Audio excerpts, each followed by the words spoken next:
you're a first-time buyer or a first-time investor and you're thinking about delaying your purchase until next year and not buy now, well, I've got bad news for you.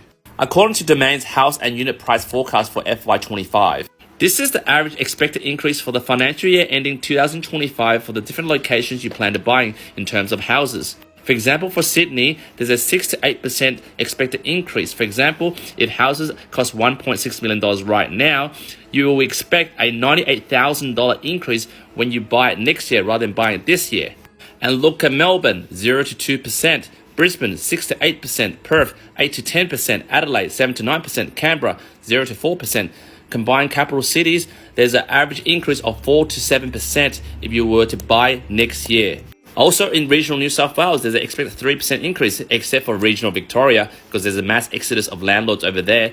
And then regional Queensland, Gold Coast and Sunshine Coast, an average of 3% increase. And there are three factors that are supercharging demand in Australian property. Number one, increased population growth. Number two, construction constraints, which means limited supply. And number three, increased borrowing capacity due to the stage 3 tax cuts. There's more money hitting Australian households, which leaves more money in their pocket for them to spend.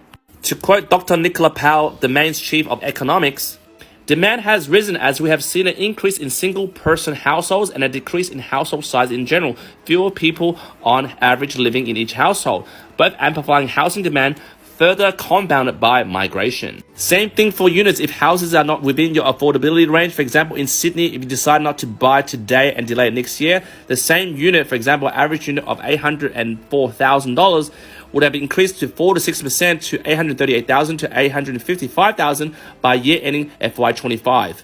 Which means you would have spent an extra $33,000 for the same property by delaying your purchase. And that is just minimum. It might be $33,000 to even $50,000 more. So if you want to fuck around and think time's on your side, well, with the increased immigration over here and the constraints of construction, which means there's less and less supply in the market, plus with increased borrowing capacity as of 1st of July with the stage 3 tax cuts, well, this is going to fuel the property market up.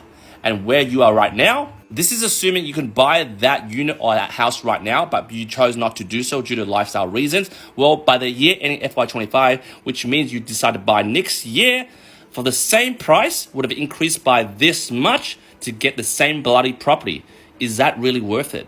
Is this scaremongering for my bloody biased mortgage broker? Jump in the comments, let me know what you think.